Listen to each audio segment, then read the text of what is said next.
ഇന്ന് നമ്മൾ ഉണ്ടാക്കുന്നത് ഒരു പെപ്പർ ചിക്കനാണ്. അപ്പോൾ നമുക്കിത് എങ്ങനെയാണെന്ന് നോക്കാം. അതിനായി ഈ ഒരു പാത്രത്തിലേക്ക് 4 ടേബിൾ സ്പൂൺ വെളിച്ചെണ്ണ ഒഴിച്ചു കൊടുക്കാം.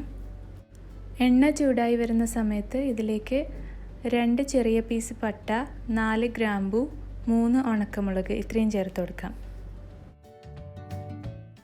ഇനി ഇതിലേക്ക് 1.5 ടേബിൾ സ്പൂൺ ഇഞ്ചി ചോപ്പ് ചെയ്തത് ചേർത്ത് കൊടുക്കാം.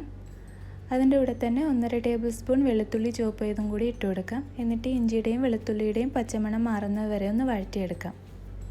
അത് കഴിഞ്ഞ് ഇതിലേക്ക് 3 സവാള ചെറുതായിട്ട് കട്ട് ചെയ്ത് ഇട്ട് കൊടുക്കണം.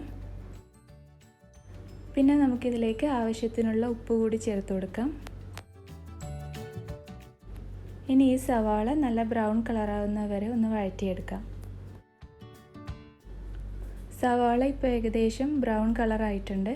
ഇനി ഇതിലേക്ക് 1/2 ടീസ്പൂൺ മഞ്ഞൾപ്പൊടി, 3 പച്ചമുളക് കട്ട് ചെയ്തത്, പിന്നെ 3 ടേബിൾ സ്പൂൺ കുരുമുളകും 1 ടീസ്പൂൺ വലിയ ജീരകവും 1 ടീസ്പൂൺ ചെറിയ ജീരകവും മിക്സിയുടെ ജാറിലിട്ട് ഫ്രഷായിട്ട് പൊടിച്ചെടുത്തത് ഇത്രയും ചേർത്ത് കൊടുക്കാം.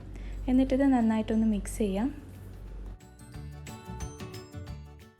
ഇനി ഇതിലേക്ക് കഴുകി വൃത്തിയാക്കി വെച്ചിട്ടുള്ള 1 കിലോ ചിക്കൻ ചേർക്കാം. എന്നിട്ട് ഈ മസാലയൊക്കെ ചിക്കനിൽ പിടിക്കുന്ന രീതിയിൽ നന്നായിട്ടൊന്ന് ഇളക്കി കൊടുക്കാം. ഇനി നമുക്കിതിലേക്ക് 1/2 കപ്പ് ചൂടുവെള്ളം ഒഴിച്ചു കൊടുക്കാം. എന്നിട്ട് നന്നായിട്ടൊന്ന് ഇളക്കി കൊടുത്തതിന് ശേഷം അടച്ച് വെച്ച് മീഡിയം ഫ്ലെയിമിൽ 10 മിനിറ്റ് നേരം കുക്ക് ചെയ്തെടുക്കാം. 10 മിനിറ്റ് കഴിഞ്ഞ് നമുക്കിതൊന്ന് തുറന്ന് നോക്കാം. ഇനി ഇതിലേക്ക് 2 ടേബിൾ സ്പൂൺ ചെറുനാരങ്ങ നീര് ചേർത്ത് കൊടുക്കാം. ഇനി ഇത് അടച്ച് വെക്കുകയൊന്നും വേണ്ട, തുറന്ന് വെച്ചിട്ട് തന്നെ മീഡിയം ഫ്ലെയിമിൽ 15 മിനിറ്റ് നേരം കുക്ക് ചെയ്തെടുത്താൽ മതി. ഇടയ്ക്കിടയ്ക്ക് ഒന്ന് ഇളക്കി കൊടുക്കാൻ ശ്രദ്ധിക്കണം. നമുക്ക് ഈ കറി നല്ല ഡ്രൈ ആയിട്ടാണ് കിട്ടേണ്ടത്. കറി ഇപ്പോൾ ഏകദേശം നല്ല ഡ്രൈ ആയിട്ടുണ്ട്.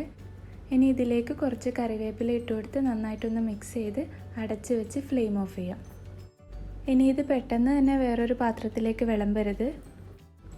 1/2 മണിക്കൂർ നേരം നമുക്കിതുപോലെ ഒന്ന് അടച്ച് വെച്ചതിന് ശേഷം വേറൊരു പാത്രത്തിലേക്ക് വിളമ്പാം. ഇപ്പോൾ 1/2 മണിക്കൂർ കഴിഞ്ഞിട്ടുണ്ട്. ഇനി നമുക്കിത് സെർവ് ചെയ്യാം. ഈ വീഡിയോ ഇഷ്ടമായാൽ ഷെയർ ചെയ്യാനും ഈ ചാനൽ സബ്സ്ക്രൈബ് ചെയ്യാനും മറക്കരുത്. Thank you.